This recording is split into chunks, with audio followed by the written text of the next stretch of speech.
30 సంవత్సరాల క్రితం ప్రారంభమైన విజయవాడ లయోలా వాకర్స్ అసోసియేషన్ రాష్ట్ర జాతీయ స్థాయిలో అనేక విజయాలు సాధించింది. ఈ వాకర్స్ అసోసియేషన్పై వికృత రాజకీయ పడగ నీడలో గత 3 సంవత్సరాలుగా అనేక ఇబ్బందులు పడుతున్నారు. నడవడానికి వీల్లేదనే లయోలా ప్రిన్సిపల్ వ్యవహార శైలిపై సర్వత్రా విస్మయం వ్యక్తమవుతోంది. గత కొద్ది రోజుల క్రితం లయోలా విద్యాసంస్థలో పనిచేసే ఒక మహిళ ఆత్మహత్య చేసుకుని మరణించింది. దీనిపై ప్రిన్సిపల్పై కేసు నమోదు చేయగా కండిషన్ బెయిల్పై ప్రిన్సిపల్ విధులు నిర్వర్తించడం లయోలా విద్యా సంస్థ ప్రతిష్టను దిగజార్చడమే అని పలువురు విమర్శిస్తున్నారు.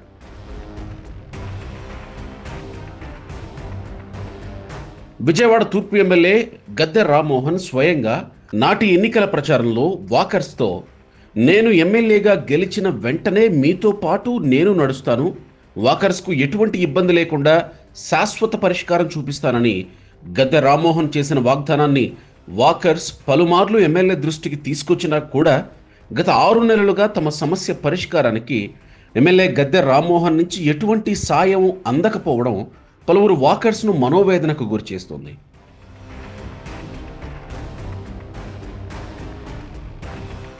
ఈరోజు ఉదయం విజయవాడ ఎంపీ కేశినేని శివనాథ్ను లయోలా కాలేజీ వాకర్స్ సభ్యులు కలిసి వినతి పత్రం అందజేశారు.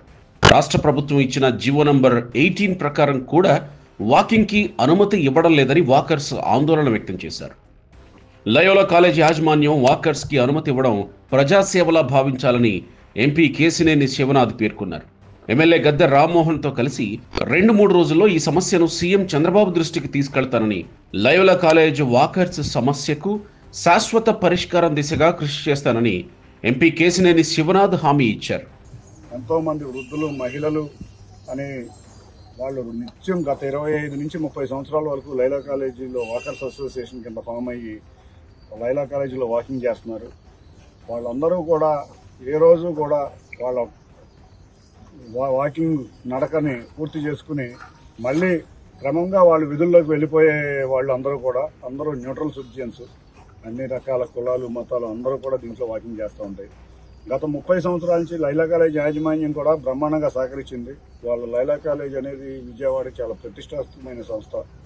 తప్పకుండా అటువంటి సంస్థలు మనలన్నీ ఉండి మా బిడ్డల భవిష్యత్తు బాగుండాలని అందరూ కోరుకుంటున్నాం. ఇక్కడ అందరం కూడా తప్పకుండా లైలా కాలేజీ అంతకు ముందున్న యాజమాన్యం కానీ, ఫాదర్స్ కానీ ఇప్పుడు వరకు కూడా ఎటువంటి ఇబ్బంది లేకుండా తీసుకెళ్లగలిగారు.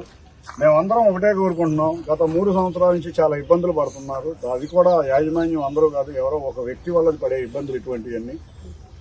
ఆ వ్యక్తిని కూడా ఒకటే కోరుతున్నాం, అందరి ఆరోగ్య దృష్టిలో పెట్టుకోండి. ఎందుకంటే ఎంతో మంది 60 సంవత్సరాలు దాటిన వారు ఉన్నారు. వాళ్ళు ఉదయం పూట 6 గంటల నుంచి 7 గంటల వరకే మీ కాలేజీ యొక్క గ్రౌండ్ వాడతారు. మాది వచ్చింది ప్రజాప్రభుత్వం, నారా చంద్రబాబు నాయుడు గారి ఒకటే కోరుతారు, ప్రతిదీ కూడా పాజిటివ్ గా ఆలోచిస్తున్నా అంటారు. కాబట్టి మేము అందరం కూడా ఇక్కడ పాజిటివ్ గా ఆలోచించే వ్యక్తులం కాబట్టి ఒకటే కోరుతున్నాం లైలా కాలేజ్ యాజమాన్యాన్ని కూడా, మీరు కూడా ఒక ఆర్గనైజేషను, మేము ఎటువంటి ప్రజాసేవ చేయాలి కూడా మీరు కూడా అటువంటి ప్రజాసేవ చేయాలి.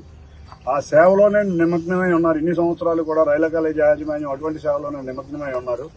తప్పకుండా వాళ్ళు కోరేది కూడా ఒక వాకింగే కాబట్టి అది మీరు సేవలాగా భావించి తప్పకుండా దాన్ని అనుమతి ఇవ్వాలని కోరుతున్నాం.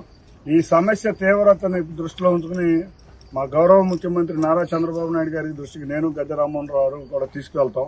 అంతకుముందు కూడా తీసుకువెళ్ళడం జరిగింది, పెద్దలు చాలా మంది దగ్గర తీసుకువెళ్ళడం జరిగింది. పరిష్కారం వస్తుందని గత 4 రోజుల నుంచి వీళ్ళందరూ కూడా వెయిట్ చేస్తున్నారు. కానీ పరిష్కారం రాలేదు. కాబట్టి 2-3 రోజుల్లో ఈ సమస్యని నారా చంద్రబాబు నాయుడు గారి దృష్టికి తీసుకువెళ్లి సమస్య పరిష్కారం అయ్యే విధంగా, శాశ్వత పరిష్కారం అయ్యే విధంగా కృషి చేస్తాం.